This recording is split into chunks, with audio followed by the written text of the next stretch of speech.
Hello YouTube, this is Morgan, Airspeed Prime here on my next Sword Art Online episode review.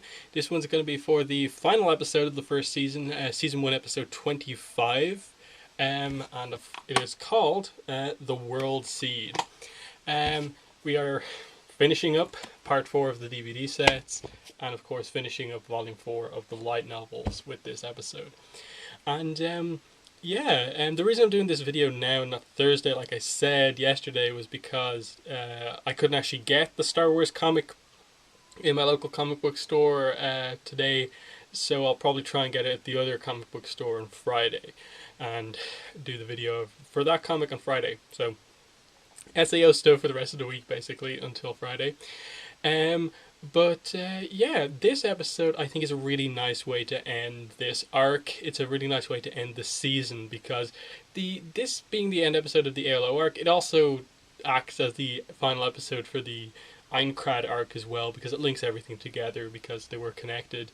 And it just does a really good job at that. Like, you get the resolution for the kind of, Kirito meets Asuna in the real world. That is the main plot that still has to be resolved in terms of kind of non-epilogue stuff.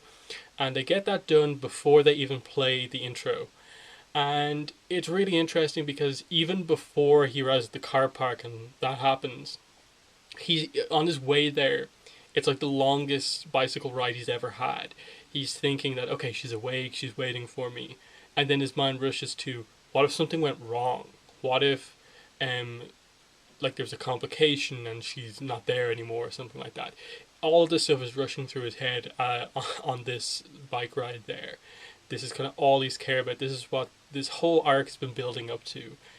Him finally getting to meet her in the real world, and you really feel that as the episode progresses. And he arrives at the car park, rushes by, not really focusing on what's around, and just suddenly realizes he's been cut on the arm, and Sugo appears, obviously looking very disheveled, and clearly the pain absorber being set to 0 and the crazy damage that Kirito did to him in the game had somewhat of a physical effect on him.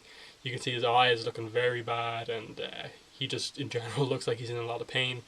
And yeah, he's got a combat knife basically, and I really like this scene as a kind of final battle for Kazuto Kirito in this arc, because they played on the whole thing of Sugo's abusing his power in the virtual world, and then here when it eventually comes down to it, Sugo's kind of shocked, overwhelmed, Kazuto with the knife, unexpected, and he's kind of cowering in fear a little bit. But then he realizes, like, when Sugo says it, like, you have no power, boy, he just realizes that, no, Sugo has no power, and that he has no reason to be afraid of this guy. He beat him in the game. He can clearly beat him now. And just the fact that some of those skills from the game do have an impact on him in the real world. And he just expertly blocks the knife attack, grabs him by the throat, grabs the knife himself, instantly switches it around, and it's just like, this is a weak weapon.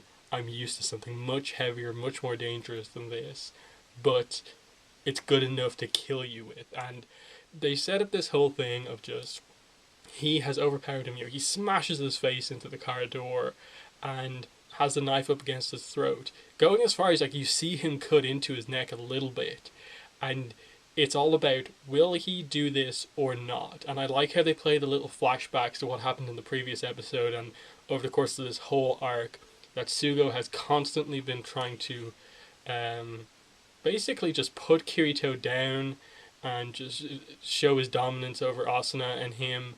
And you completely would understand it if Kirito did it, but you don't want him to do it because that would be stooping to Sugo's level to kill him.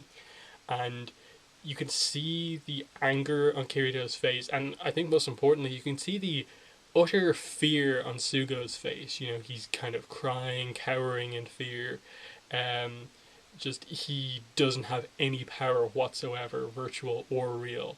And it was just it was a good important scene to show that all Kirito's power isn't just in the game, that he does have some skill in the real world as well, and he just leaves him there and goes in because he's no longer a threat. This incident, I suppose, just Kirito's near desire, near willingness to kill him was enough to just make this guy just crash to the ground, just have nothing left. And it all leads to he goes into the hospital and you have the reunion. And it's just so well done, you know.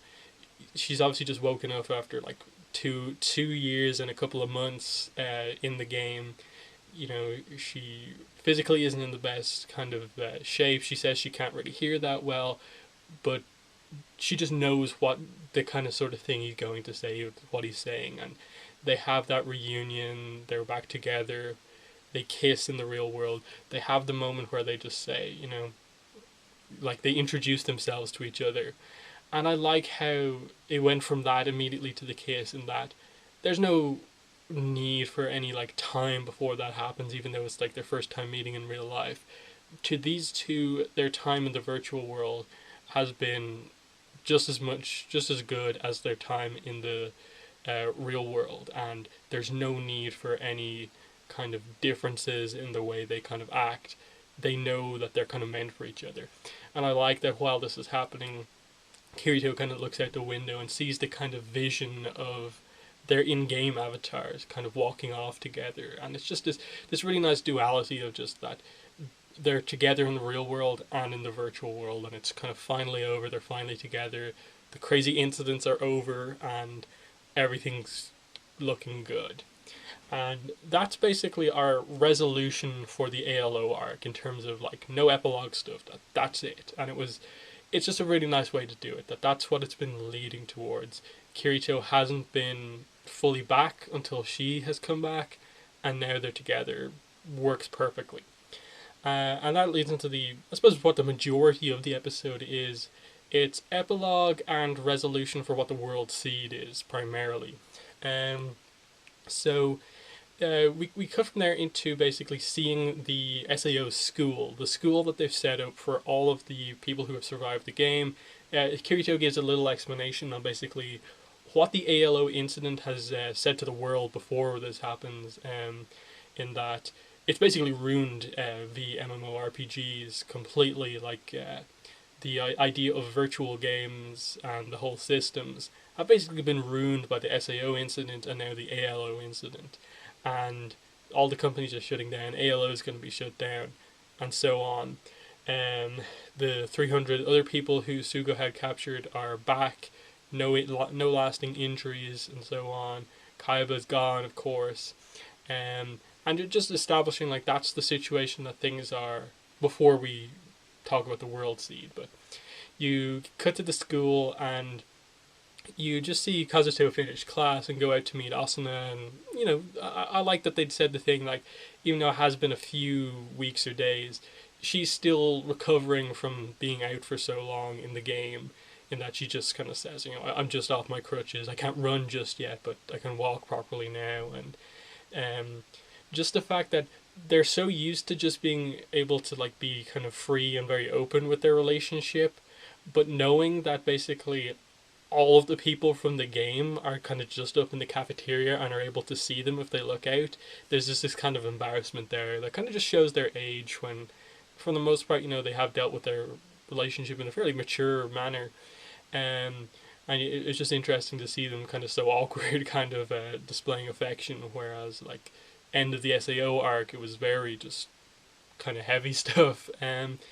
But yeah, and it's just, you know, nice little references, like the fact that him going a little bit overboard on the affection, and she's just like, no food for you, and she kind of teases that like his favorite sandwiches are there, and it just links in very nicely to the fact that a lot of their early development in terms of their relationship, friendship, and then later romantic relationship is based around the fact that a lot of their scenes happened around food.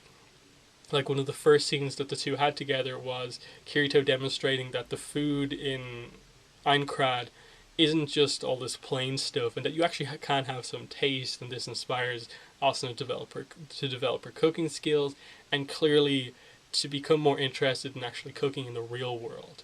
And she's kind of made the same sandwiches that he liked in the game so much, and it's just a really nice little reference there that got across their relationship very nicely.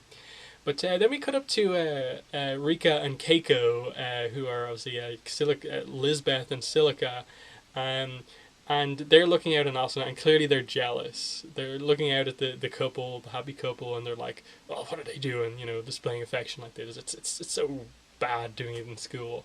And obviously with Lisbeth, we know kind of how she feels about Kirito, and there's a hint that Silica likes him too, but I think it's more of a brotherly kind of sense with her. But the two have kind of come up with this agreement. You know, you can see how close they are as friends. That in the once they've been freed from the game, they have been two of the ones that have hit it off the best. And they've kind of come to this agreement that they'll leave the couple to be happy for a month before trying anything with Kirito. But realistically, like I think they basically agree, like, oh no, they're together, we can't do anything here. Um, and yeah, from there we just cut basically straight away to the Dicey Cafe for the meetup between all of the SAO players, to celebrate the clearing of the game and stuff like that. And Kirito and Asuna and Sugaha, to some extent, are the kind of guests of honor, but primarily it's Kirito since he finished the game. And obviously they congratulate him for clearing the game, of course. Nice moment. They just have him up in a box in Eagle's Cafe. But then after that, we just see some of the players. We see Klein, of course. We see that Thinker and Uriel have been married in the real world, which obviously they were a couple who were said to be together in the game. Made sense. And after that, the main gist of the episode kind of focuses on the fact that Sugaha kind of feels left out among all this SAO stuff happening. That she feels kind of separate from all this SAO stuff since she wasn't a part of that game. You see that moment where they're walking to the cafe where Kirito and Asuna are out in front and then Sugaha's behind, and then Kirito kind of tries to include her because she's feeling left out. And she goes to the meeting in game. They're all going to basically do a big raid together in ALO, which is back. And, she just, has gone there early. You see kind of that she's still dealing with her feelings about everything that's happened. Dealing with the fact that, how does she fit into all this stuff now that she's just had this great solo adventure with her brother and has kind of fixed that relationship. But now that he has Asuna back, now that all the SAO players are back and playing the game, that's not going to happen anymore, is it? And she's just kind of questioning everything that's happened, that she wants to kind of play the game with Kirito, but will he have time with all this other stuff going on? And the episode is really from then on about how, Kirito includes her.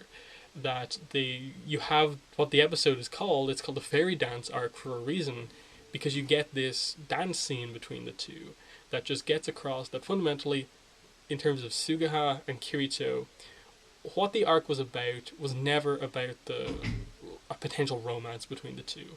What it was about was the kind of healing of this brother-sister bond that had been broken because of kind of crazy incidents, how the two of them both found out about the kind of parent issue in their family. And this was just showing that, look, after all this kind of craziness, they're kind of back healed. And what needs to be fixed from here on out is just Kirito assuring her that they will still be able to play the game together.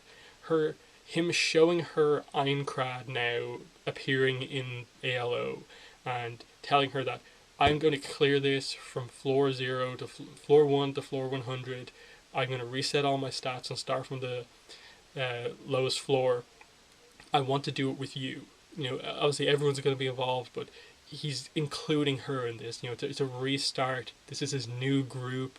He's not just going to be SAO, people who weren't in SAO not allowed. He's including everyone. This is the new group. It's, primarily Kirito, Asuna, Lifa, Klein, Egel, so on. Silica, Elizabeth. That's the main group. and they're going to be this kind of raid group that are going to take on the game together. And I like how that's kind of how the arc ends, in that that's all she kind of wanted. All she ever really wanted from the beginning of this arc was to have her brother back. And now she has him back in the real world, but also she gained something over the course of, Kirito being in the game. She gained this respect for something that she had never thought much of, and that is the virtual world, playing games like this. And now she feels the exact same way as Kirito, as Asuna, and is happy to play these games and experience the same things they do. And that's really well done. And I do like how one of the final scenes of the episode is just Asuna appears and doesn't. They don't end with just like Kirito and Asuna and stuff like that. Focus on that. They make it clear that look, Leafa was important in this arc, and they have Asuna come in and kind of put her two hands out, to both of them. That like, look, you two, come on, we're going. Just showing that there is a friendship between Leafa and Asuna, and also the relationship between Asuna and Kirito, of course. But that's how it ends, just setting up that ALO now has basically Aincrad in it. That SAO is in ALO, you had no reason to worry. And basically, in SAO 2, Alfheim Online is Sword Art Online. Like, Kirito's design next season looks so much more like it does in the original arc. And they changed the game. They introduced sword skills and stuff like that. So it's one of the things people complained about ALO being so different than the original game, but they just basically updated so that it's the exact same, just with wings and some fairy kind of imagery throughout. Um, but the only other thing to talk about in the episode is the world seed thing, and I really like this as the kind of final plot point of the series, in that you have that moment where Kirito explains that, well, basically VMMOs are gone. The company that ran ALO had to shut down because of the bad press that it was getting because of all these incidents. The industry surrounding virtual games basically ground to a halt. But the World Seed allowed it to start up again and become something bigger than it ever was. And ultimately, that's been the whole theme of this whole series, again, like I've said a few times, that it's about showing you the importance of the virtual world. And the World Seed allows more and more people to do that, because it doesn't require just the big companies to make the games. This system, he tells Eagle to put it up on the internet for free. Anyone can download it. Anyone can use it to make a game themselves. And basically, the community around virtual games has connected all of these worlds together. It's not just ALO, which has been bought out by a new company and is surviving. It's all of the games, and they're all connected. And soon it'll be a situation where you can transfer your character from one game to another, and it's as if you were playing that game the whole time. That's how connected everything now is. The virtual world isn't just one game, it's a whole series of games that you can just switch between whenever you want. And it's just this perfect kind of conclusion to all of this stuff, that these two events that destroyed the industry ultimately resulted in the World Seed and this thing that made it more popular than ever. That's bringing more and more people together to play this thing, and more people, I suppose, to begin to see the game as, in the same way that Kirito, Asuna, and most of our characters have come to see it, that it is not that much different than the real world, if you treat it like a real world. So there's that. And again, it's a nice way to end, because it's clearly not over. Like, there's clear setup for SAO2. They don't, like, directly plot setup stuff, and that, like, it's not like there's some other SAO thing still to go. But the main thing is just, there's still a caliber thing. It was clear that Kirito wanted that sword, and the whole setup with Tonki that we're going to get, because the next thing I'm going to review is Sword Art Online Extra Edition, which primarily is just a recap of the Aincrad and ALO arc, but there is a lot of new animation there, a lot of new dialogue, and of course the Caliber kind of... it's not the Caliber arc, it's the... What do you call it? It's the you get this basically one mission that they go on in ALO as well as a kind of bonus thing at the end of the recap. So that's the next thing I'm going to be reviewing. It'll probably be early next week when I review that, because I do want to do my ALO overall arc recap video tomorrow. And then, of course, as I said, I'll do the Kanan issue 4 comic review on Friday if I can get it on Friday. But yeah, really good last episode, I think, and I'll talk about it more tomorrow. But I really do like the ALO arc overall. I definitely don't like it as much as the SAO arc, but there's some really nice emotional stuff throughout this entire arc, and I like Leafa as a character. I like Asuna, I like Kirito, and I like the way those three main characters throughout this arc work really well together. I didn't have much of a problem with the new game, um, and just I felt it came together very nicely at the end, and both work well together. And this episode kind of shows that, in that you bring back a lot of the SAO characters here, and just show that look, all this stuff had to happen. Like it made sense, and we're in such a better position now than we were at the end of SAO, which is okay. SAO's over and stuff like that. But yeah, good episode. Thanks for watching this video, and bye.